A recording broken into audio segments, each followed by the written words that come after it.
거짓을 버리고 각각 그 이웃과 더불어 참된 것을 말하라. 이는 우리가 서로 지체가 됩니다. 늘려도 죄를 짓지 말며 해가 지도록 분을 품지 말고 마귀에게 틈을 주지 말라. 도둑질하는 자는 다시 도둑질하지 말고 돌이켜 가난한 자에게 구제할 수 있도록 자기 손으로 수고하여 선한 일을 하라. 무릇 더러운 말은 너희 입 밖에도 내지 말고 오직 덕을 세우는데 소용되는 대로 선한 말을 하여 듣는 자들에게 은혜를 끼치게 하라. 하나님의 성령을 근심하게 하지 말라. 그 안에서 너희가 구원의 날까지 인치심을 받았느니라. 너희는 모든 악독과 노함과 분냄과 떠드는 것과 비방하는 것을 모든 악의와 함께 버리고 서로 친절하게 하며 불쌍히 여기며 서로 용서하기를 하나님이 그리스도 안에서 너희를 용서하신 것 같이 하라. 아멘. 아멘. 오늘은 현장의 셔틀이 갖춰지는 전도자의 삶이라는 제목으로 말씀을 전하도록 하겠습니다. 할렐루야. 주위에 계신 성도님들과 인사하겠습니다. 전도자의 삶으로 세상의 소금과 빛이 됩시다. 전도자의 삶으로 세상의 소금과 빛이 됩시다. 전도자의 삶으로 세상의 소금과 빛이 되는 교회를 만듭시다. 전도자의 삶으로 세상의 소금과 빛이 되는 교회를 만듭시다.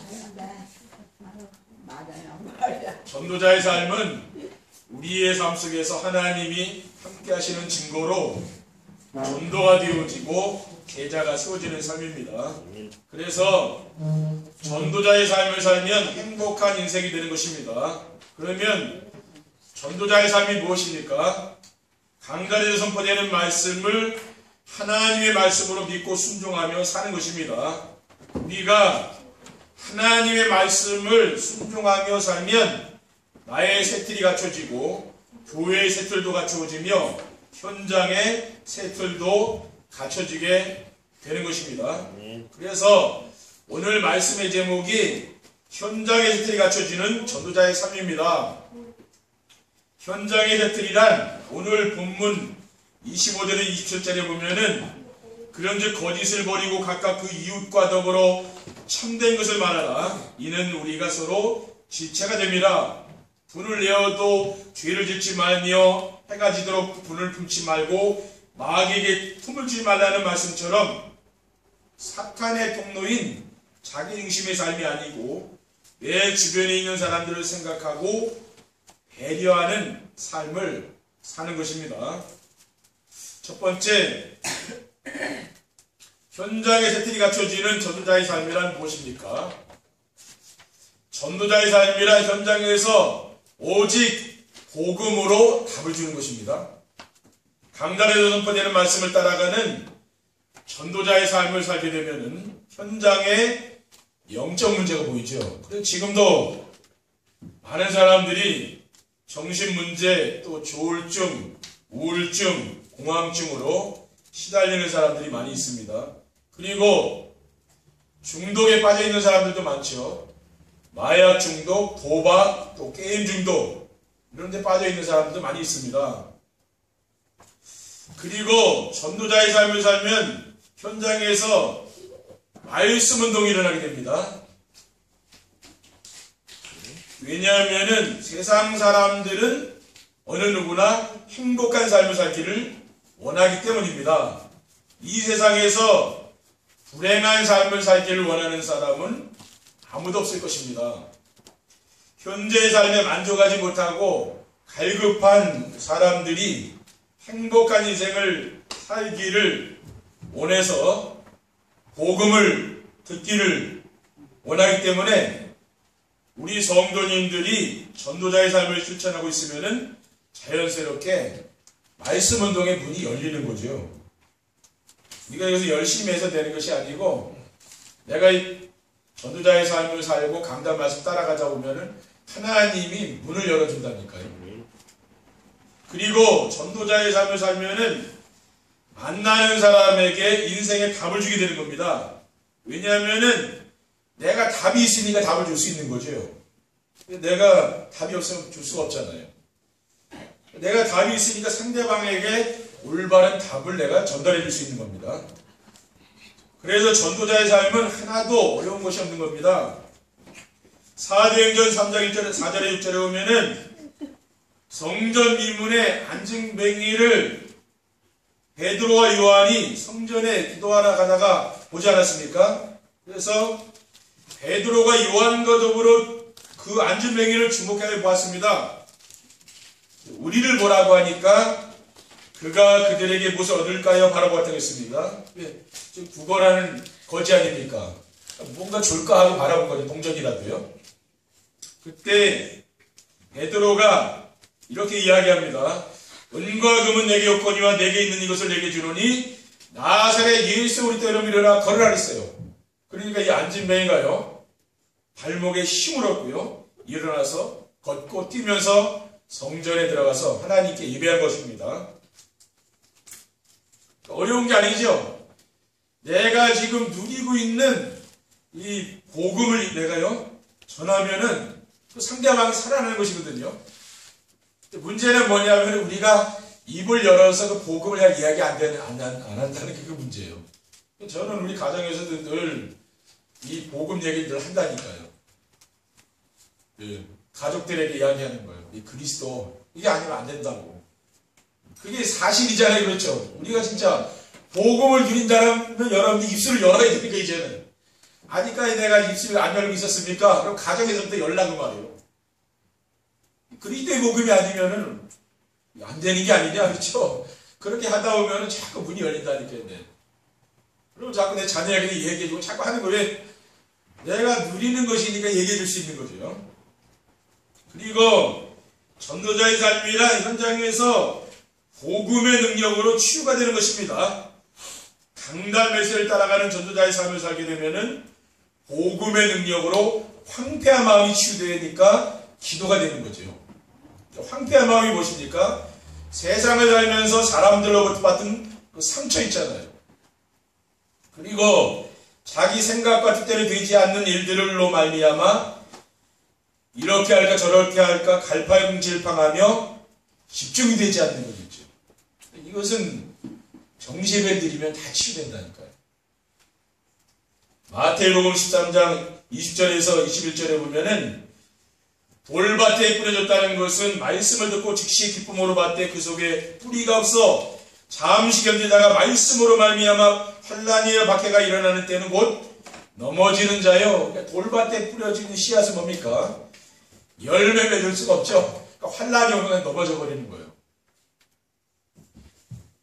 마태복음 13장 23절에 보면은 좋은 땅에 뿌려졌다는 것은 말씀을 듣고 깨닫는 자니 결실에 어떤 것은 100배, 어떤 것은 60배, 어떤 것은 30배가 되느니라. 이렇게 100배 열매가 나오는 거예요. 근데 왜냐? 그 옥토밭이니까 그런 거죠. 그렇죠? 여러분이 정시예배 드리면은 기도할 수 없는 그 황폐한 마음이 치유되는 거죠. 그러니까 그때부터 기도가 되는 거예요. 사람이 바뀌는 거죠. 그리고 전도자의 삶을 살면은 복음의 능력으로 가정이 치유되어 가족이 원네스가 되는 것입니다. 시편 128편 3절에 내 집 안방에 있는 내 아내는 결실한 포도나무 같으며 내 식탁에 둘러앉은 자식들은 어린 감람나무 같으리로다. 이 말씀대로 돼야 되거든요. 그렇죠? 그러니까 내가 이 말씀대로 안 된다는 겁니까? 그거는 나에게 있는 문제예요. 그렇죠? 내 아내를 보고 내 자식을 보면은 진짜 그런 마음이 들어야 되는 거죠. 그렇죠? 결실한 포도나무 같고 뭡니까? 감람나무 같이 해야 되는 거 아니에요. 그렇죠? 그래야 되는 겁니다. 그렇죠? 우리는 어떻게 살면 됩니까? 성경대로 살면 돼요. 근데 내가 성경에 안 맞으면은 그건 나를 자꾸 바꿔야 된다 그 말이에요. 그렇죠? 세상 사람들 뭡니까? 부부간에 완전히 대적으로 지내는 사람도 많잖아요. 그렇죠? 그게 뭡니까? 그게 성경에서 지금 이탈되어 있기 때문에 그런 겁니다. 그리고 전도자의 삶을 살면은 복음의 능력으로 교회가 치유되어 세상의 소금과 빛이 됩니다. 마태복음 5장 13절에 15절에 보면 너희는 세상의 소금이니 소금이 그 맛을 잃으면 무엇으로 짜게 하리요? 후에는 아무 쓸데 없어서 다만 밖에 버려져 사람에게 밟힐 뿐이라 했어요.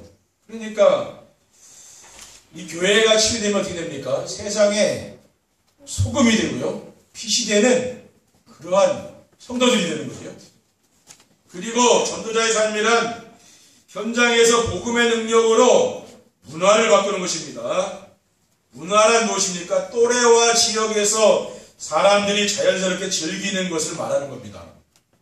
이 시대의 모든 문화는 뭡니까? 개인주의 문화. 개인주의는 뭐예요? 자기밖에 모르는 거라고 말합니다. 그러니까 집에서도 가족끼리 호름이 안 되는 거죠. 부모와 자녀 사이에도 뭡니까? 문화의 차이, 갭이 크잖아요. 그러니까 서로 대화가 안 되는 문화라. 그렇죠? 우리가 복음 안에 있다 보면은 부모와 자녀 간에 대화가 되는 거죠. 그렇죠? 전도자의 삶이란 가정의 개인 문화를 포럼 문화를 바꾸는 겁니다. 그러니까 사도행전 2장 42절에 그들이 사도의 가르침을 받아 서로 교제하고 떡을 떼며 오로지 기도하기를 힘쓰니라. 이 교회의 문화가 결국 뭘 바꾼 겁니까? 가정의 문화를 바꾼 거예요. 교회에서 말씀 듣고 포럼만 했는데 이거 가정으로 또 가는 겁니다. 그러니까 그것이 뭡니까? 문화를 다 바꾼 거죠. 혼자서 조용한 시간에 강단의 말씀을 듣고 기록하면서 묵상하고 전달하는 것을 삶의 최우선순위를 삼으면 되는 겁니다. 그렇죠? 내가 정시예배를 1순위로 놓으시면 되는 거예요. 지금 2순위, 3순위로 밀려가다 보니까 잘 안 되는 거예요. 그렇죠? 근데 1순위에 나오라고 말이에요. 네. 가장 첫 시간을 아침에 일어나서 하는 거예요. 그럼 어떻게 됩니까? 그게 내 삶의 중심에 딱 온다니까요. 그리고 전도자의 삶이란 직장의 경쟁 문화를 협력 문화로 바꾸는 것입니다. 직장에서 일을 잘해서 상사에게 인정받으려고 동료들과 경쟁을 하다 보니 직장 생활이 힘든 거 아닙니까? 배후에는 누가 있습니까? 사탄이 있어요. 왜? 자기중심, 물질중심, 성공중심 그 안에 있는 사람들은 경쟁할 수밖에 없잖아요. 우리는 뭡니까? 그 사탄의 함자와 올무와 틀에서 우리는 빠져나오지 않았습니까? 그러니까 이제는 더 이상 경쟁할 이유가 없는 거죠. 뭐래 하면 됩니까? 서로 이제는 직장 이용해서 협력을 하는 거죠. 이제는 다른 거라는 그 말이에요. 일을 잘하는 사람이 되기보다는 그 직장에 꼭 필요한 사람이 되라. 피스메이커 되라고 그랬잖아요. 왜? 꼭 필요한 사람이 돼야 되는 거죠. 일 잘하는 사람들이 보면 직장에서 자꾸만 갈등이 일으키는 거 아닙니까? 그렇죠. 또 우리는 일을 잘하려고 하지 말고 꼭 필요한 사람이 돼야 된다니까요. 그리고 전도자의 삶이란 세상의 흑암 문화를 복음 문화로 바꾸고, 왜냐하면 지금 세상이 완전히 흑암 문화, 우상 문화 아닙니까? 그걸 복음 문화로 바꾸는 거예요. 두 번째, 현장의 세틀이 갖춰지는 전도자의 삶을 살려면 어떻게 하면 됩니까? 성도들이 오직 복음으로 인생의 근본이 바뀌어야 되는 것입니다. 오직 복음으로 인생의 근본이 바뀌려면은 자기 중심의 삶이 그리스도 중심으로 바뀌어야 됩니다. 인생의 모든 문제가 사탄의 유혹을 받고 하나님 말씀을 불순종하고 범죄하여 하나님을 떠나서 자기 중심으로 세상을 살려는 생각에서 시작된 거죠. 불교에서 뭐라 그랬습니까? 천상천하 유아독존이라 그런 말이 있잖아요. 그렇죠? 그래서 자기 중심의 삶에서 벗어나야 되는데 그 길은 오직 그리스도를 내 인생의 주인으로 영접할 수 있는 것밖에는 다른 길이 없는 거죠. 사도행전 4장 10절에 보면은 다른 이로서는 구원을 받을 수 없나니 천하 사람 중에 구원을 받을 만한 다른 일을 우리에게 주신 일이 없음이라 그랬어요. 그리고 물질 중심의 삶은 오직 하나님 나라로 바뀌어야 되는 것입니다. 그리고 성공 중심의 삶도 오직 성령 충만한 삶으로 바뀌어야 되는 거죠. 성도들이 복음의 능력으로 현장에서 영적 서밋이 되어야 되는 것입니다. 영적 서밋이 무엇입니까? 주변 사람들에게 영적인 영향력을 미치는 사람입니다. 영적 서밋은 신분이나 지위와 상관이 없어요. 복음의 능력을 내가 믿으면 되는 거죠. 복음의 능력이 뭡니까? 복음의 능력이라는 것은 하나님이 나와 함께하는 것을 내가 느끼면서 하는 걸 말하는 거예요. 그렇죠. 언제 어디 가서도 하나님이 나와 함께하는 걸 느낀다. 그러면 되지 않겠습니까? 그렇죠. 그리고 외롭지가 않다고 말해요. 그런데 하나님이 나와 함께하는 임마누엘 축복을 누리지 못하는 사람은 혼자 있으면 외롭죠. 그러니까 자꾸 사람들 만나러 다니고 그렇게 한 거예요. 왜? 혼자 있으면 외로워서 못 견디니까. 저는 하루 종일 교회에 있었는데요. 심심하거나 뭐 외롭거나 그런 게 없어요. 왜 그렇습니까? 말씀에 집중하고 있기 때문에 그런 거예요. 그래서 복음의 능력으로 현장에서 영적 서밋이 되려면은 복음의 완전함을 믿고 사람들과 경쟁하지 않아야 되는 거죠. 복음이 완전한다는 걸 믿어야 내가 경쟁을 안 하는 거예요. 그리고 복음의 충분함을 믿고 모든 것을 양보할 수 있어야 됩니다. 내가 복음이 충분하지 않으면 어떻게 양보합니까? 그렇죠. 근데 나는 복음 하나로 충분하니까 나는 더 이상 필요한 게 없다 이 생각하면 양보하잖아요. 왜 그렇습니까? 우리가 어릴 때 뭔가 귀한 물건을 하나 내가 그거를 찾았다면 어떻습니까? 다 가지라 그랬잖아요. 나머지 그렇지. 이거 너 다 가져라. 나 이것만 가질게. 왜냐? 너무 귀한 걸 내가 찾았으니까. 그게 복음입니다. 그렇죠? 근데 우리가 복음을 내가 그렇게 못 누리니까 아까운 거로 말하자면 저것도 있어야 되는 거예요. 근데 내가 복음의 가치를 발견한 사람 뭡니까? 그건 난 필요 없습니다. 상대방이 아니 귀한데 이걸 왜 안 가지? 그럴 거 아닙니까? 그렇죠. 그리고 복음이 모든 것임을 믿고 다른 것을 포기할 수 있어야 됩니다. 왜냐? 복음이 모든 것이니까. 사도 바울은 그리스도 외에 모든 걸 배설물 여겼다니까요. 우리가 좋아하는 육신적인 거 있죠. 이것을 다 배설물 여겼어요. 왜냐? 그리스도를 내가 발견한 거죠. 그 사람은. 그리스도가 내 인생의 모든 것이라는 게 깨달아진 거예요. 그러니까 나머지는 다 버린 거지요. 복음은 겨자씨가 아주 작은 것이지만은 큰 나무가 된 것 같습니다. 그렇죠? 겨자씨는 눈에 보이지 않는 참깨보다 더 작은 알맹이에요. 잘 안 보이는데 이게 큰 나무가 된다니까. 새들이 와서 깃든다 그랬어요. 마태복음 13장 31절에 32절에 보면 천국은 마치 사람이 자기 밭에 갖다 심은 겨자씨 하나 같으니 이는 모든 씨보다 작은 곳이로되 자란 후에는 풀보다 커서 나무가 되며 공중의 새들이 와서 그 가지에 깃들이니라 하고 있어요. 그리고 복음은 무엇이냐? 천국 복음이죠. 이게 뭡니까? 감추인 모아와 같이 값진 진주와 같이 자신의 전 재산을 팔아 살 정도로 가치가 있는 거예요. 그러니까 어느 사람이 길을 가다가 그 밭에 있는 보화를 발견한 겁니다. 그러니까 이 사람이 그 밭을 다 산 거예요. 왜냐? 그 밭 안에는 보화가 묻혀 있으니까. 그러니까 뭘 주고 샀어요? 자기 전 재산을 줬다 그랬어요. 전 재산을 다 맞춰서 그 보화를 샀는데 그 보화가 뭐냐? 복음이 그거예요. 우리 예수가 그리스도라는 복음 있죠? 그게 내 전 재산을 다 드리고 살 만큼 가치 있는 게 복음이라는 거예요. 사도 바울은 어느 정도 고백했습니까? 자신의 생명을 다 바쳐도 아깝지 않은 게 복음이라는 게 복음이 깨달아진 거예요. 우리가 무엇이 더 깨달아져야 됩니까? 이 복음이 더 풍성히 누려져야 되는 거죠. 그리고 성도들이 예배의 축복을 누리며 강단 메시지로 원네스가 되어야 합니다. 성도들이 예배 중심의 삶을 살게 되면은 모든 축복은 따라오는 거예요. 그렇죠? 여러분 교회 예배에 성공하잖아요. 그러면 여러분에게 필요한 모든 것을 하나님이 다 주신다니까요. 민수기 6장 24절에서 26절에 보면 여호와는 내게 복을 주시고 너를 지키시기를 원하며 여호와는 그의 얼굴을 내게 비추사 은혜 베푸시기를 원하며 여호와는 그 얼굴을 내게로 향하여 드사 평강 주시기를 원하노라 그랬어요. 이게 제사장에게 주신 축복이거든요. 그러니까 뭡니까? 이 강단에서 주시는 축복이에요. 말씀의 축복이에요. 이게 어마어마한 겁니다. 그리고 교회는 성도들이 강단 메시지도 원네스가 되면 세상을 살릴 수가 있습니다. 세상 사람들은 지금 창세기 3장의 근본 문제인 하나님 모르고 사탄에게 붙잡혀서 종노릇 하고 있습니다. 이러한 세상을 살릴 수 있는 길은 오직 그리스도밖에 없다는 거예요. 네. 여러분 그리스도가 아니면은 다가오는 저주와 재앙을 막을 수가 없는 겁니다. 그렇죠?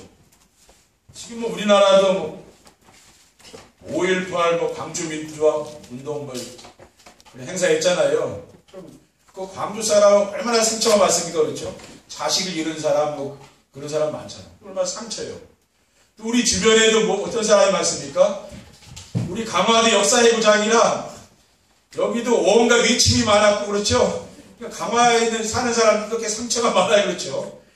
가나라에 대한 상처, 여러 가지 많은 상처들이 있잖아요. 그런 상처들이 있는 사람들이 뭡니까? 그리스도가 들어가면 그 상처가 치유되는 거죠. 그렇죠? 우리가 그리스도가 아니면 절대로 상처 치유 안 됩니다. 그렇죠? 그리스도 언약을 붙잡아야 하나님 나와 함께 하는 거 아닙니까? 하나님이 나와 함께 하고 날 축복하지 않으면 우리가 어떻게 그 상처를 이길 수가 있겠냐, 그 말이에요. 근데 하나님이 나를 축복하시면 그거 다 잊어버린다는 말이에요. 그렇죠? 하나님 나의 은혜를 줘봐요. 그게 아무것도 아니라. 그러니까 1만 달란트 빚진 사람이 어떻게 했습니까? 100데나리온 빚진 자를 감옥에 가뒀잖아요. 그렇죠? 1만 달란트는 인간이 평생 벌어도 못 버는 그런 단위의 돈입니다. 근데 100데나리온은 뭡니까? 그거는 노동자가 한 달 정도 벌면 버는 돈이에요. 우리의 자범죄가 그런 겁니다. 100데나리온. 근데 원죄, 하나님 떠난 죄는 대죄거든요. 그거는 인간의 힘으로 못 가. 그것을 하나님이 갚아주신 거 아닙니까? 그리스도를 보내서 그 사랑을 받은 사람이기 때문에 성경에도 예수님 뭐라 했습니까? 그렇죠? 너희에게 죄 지은 자를 용서해 줘야 내가 너희 죄를 용서해 주겠다고 했어요. 조건이 있어요. 너한테 죄 지은 사람이 있냐? 그럼 내가 그 죄를 용서하면 내가 네 죄를 용서해 줄게. 그렇게 예수님 말씀하셨다. 그렇죠. 그러니까 우리가 용서 못할 사람이 어디 있겠습니까? 그렇죠. 왜? 내가 평생 내가 갚아도 못 갚을 죄를 그리스도께서 십자가에서 사해 주셨잖아요. 그럼 여러분에게 지금까지 죄 지은 사람 그거 용서 못 해줄 게 어디 있습니까? 왜냐? 주님의 말씀이 그렇다고 말이에요. 그러니까 우리의 인생은 뭡니까? 오직 그리스도가 아니면 안 되는 거예요. 그렇죠? 그리고 성도들이 강단 메시지로 원네스가 되면은 흑암의 세력끼리 무릎 꿇고 떠나갑니다. 누가복음 10장 19절에 보면 내가 너에게 뱀과 장관을 밟으며 원수의 모든 능력을 제어할 권능을 주었으니 너희를 해칠 자가 결코 없으리라. 그리고 로마서 16장 19절에 2절에 보면은 너희의 순종함이 모든 사람에게 들리는지라 그러므로 내가 너희로 말미암아 기뻐하노니 너희가 선한 데 지혜롭고 악한 데 미련하게 원하노라. 평강의 하나님께서 속히 사탄을 너희 발 아래 상하게 시라했어요. 이 흑암 세력이 떠나가는 거죠. 그러니까 교회에 이런 분쟁 이런 거 있죠. 싸움, 갈등 이런 게 치유된다는 말이에요. 세 번째 결론입니다. 현장의 세틀이 갖춰지는 전도자의 삶을 살게 되면 어떻게 됩니까? 혼자 있을 때도 하나님이 함께 하심을 누리면 됩니다. 여러분이 이 응답을 받으시면 돼요. 그렇죠? 내가 누군가 옆에 없어도 하나님이 나와 함께 하는 것 때문에 내가 행복하고요. 내 인생이 기쁘고 그러면 되는 겁니다. 그렇죠? 여러분이 이 비전의 말씀을 붙잡고 기도하시면 이게 된다니까요. 복음이 오직이 되어서 흑암의 세력인 불신앙이 떠나가면은 두려움과 염려, 의식, 걱정이 사라지고 혼자 있는 시간에 말씀 안에서 하나님과 깊은 교제를 나눌 수 있는 거죠. 저는 이 말씀으로 하나님과 교제를 나눕니다. 여러분도 뭡니까? 강단의 말씀을 듣고 그 말씀을 묵상하면서 내가 그게 기도예요. 그렇죠? 우리는 과거에 내 소원 아래고 뭡니까? 문제 해결하기 위해서 우리는 기도하는 게 아니죠. 왜냐? 그리스도께서 모든 문제를 다 해결했잖아요. 더 이상 내가 문제를 위해서 기도하는 게 아니라 그럼 뭘 기도합니까? 말씀을 붙잡고 기도하는 거예요. 그게 하나님과 동행하는 삶이라고 말이에요. 강단 말씀 안에서 임마누엘의 축복을 누리도록 주신 언약의 말씀을 통해서 말씀을 선포하시고 그 말씀을 성취하시는 하나님을 누립니다. 그러면 어떻게 됩니까? 감사와 찬양이 나오고요. 기도가 되는 거죠. 여러분이 늘 임마누엘의 축복 누리는 사람은 그 입술에서 뭡니까? 늘 불평불만이 그치고 감사하는 삶으로 이렇게 딱 바뀌는 거죠. 나이가 들면은 사람이요 더 힘들고 영적 문제 오고 불평불만 나올 수 있거든요. 젊을 때는 살기 바빠서 모르는데 나이가 들어서 이제 할 일이 없잖아요. 그럼 자기 속에 있는 게 계속 나온다니까요. 뭡니까? 자꾸 좋은 얘기, 긍정적인 얘기, 감사 얘기가 나와야 되는데 그게 안 나오고 자꾸 원망, 사람에 대한 그 피해받은 거 그것만 자꾸 나온다고 말이에요. 그럼 주위 사람들이 이게 싫어한다니까. 왜 그래요? 감사하고 그렇게 해야 주위 사람들이 좋잖아요. 늘 상처받은 거 계속 얘기하면은 주변 사람들이 싫어하죠. 그렇죠. 여러분이 그런 사람이 되면 안 돼요. 그럼 지금부터 뭡니까? 훈련해야 돼요. 이 전도자의 삶을 살게 되면 나이가 들어도 그런 게 없는 겁니다. 그렇죠? 사람이 깨끗해요. 왜? 쓸데없는 얘기 잘 안 하니까. 왜 그렇습니까? 그 하나님 은혜 속에 있다 보니까 사람이 이렇게 바뀌는 거예요. 그리고 직장에서 일을 할 때도 하나님이 함께 하심을 누리면서 합니다. 복음이 움직이게 되면은 경쟁하거나 싸우지 않고 모든 것을 양보하며 살기 때문에 직장에 갈 때 마음에 부담이 없죠. 왜냐? 경쟁 안 했는데 그것만 해도 얼마나 큰 복입니까? 그렇죠? 누가 일을 가지고 자꾸 사람하고 경쟁하면은 직장 생활이 힘들다 그 말이에요. 전에는 사람들에게 인정을 받고 돈을 벌려고 일을 했기 때문에 주변 사람들을 돌아볼 시간과 여유가 없었지만 이제는 말씀 안에서 하나님 주신 미션의 말씀을 붙잡고 있으면은 하나님이 갈급한 영혼을 내가 만나게 된다고 말이에요. 왜냐? 그 직장이 선교지라는 말이에요. 알겠습니까? 우리 다른 데 갈 것도 없어요. 전도하러. 왜? 그 직장에 하나님이 사람을 붙인다고 말이에요. 그때 뭡니까? 내 인생 스토리를 이야기해주고 복음으로 담아주면 되는 거죠. 그리고 교회에서 성도들과 포럼을 하면서 하나님이 함께 하시고 누리면서 합니다. 성도들이 혼자 있을 때 정세배를 드리는 임마누엘 축복과 또 직장에서 말씀을 성취하시고 구원 역사를 이루시는 하나님을 체험하게 되면은 성도들을 만나는 그 시간이 정말 즐겁고 행복한 거죠. 왜냐? 내 삶의 현장에서 이 말씀이 성취되는 걸 보면 그렇다니까요. 우리는 그래서 아무것도 염려하지 말아야 됩니다. 그렇죠? 주님께서 염려하지 말라 그랬잖아요. 또 뭐 열심히 할 것도 없어요. 어떻게 하면 됩니까? 차분하게 우리가 오직 복음 누리고 포럼을 하면은 하나님의 역사가 나타나는 거죠. 그러니까 우리가 교회에서 강단 말씀 듣고 포럼하고요. 여러분이 또 가정에 돌아가서 또 포럼하고 또 정시예배하고 그 속에서 여러분이 은혜 받다 보면은 어떻게 됩니까? 하나님이 일하시는 게 보인다는 말이죠. 내가 하는 게 아니에요. 하나님이 다 일을 하신다니까요. 하나님께서. 나는 말씀만 붙잡고 기도하는데 뭡니까? 하나님이 함께 하신 그 증거가 나온다는 말이죠. 그게 진짜입니다. 그래서 이번 한 주간도 우리 성도님들께서 정말 현장에 예틀이 다 깨어지고 새 틀이 갖춰지는 전도자의 삶을 누리시기를 주님의 이름으로 축원드립니다. 기도하겠습니다. 하나님 아버지 감사합니다. 오늘 정말 우리의 삶의 현장에서 새 틀이 갖춰지는 귀한 전도자의 삶을 일심전심 지속할 수 있도록 인도해 주시옵소서. 주 예수 그리스도의 이름으로 기도드립니다. 아멘.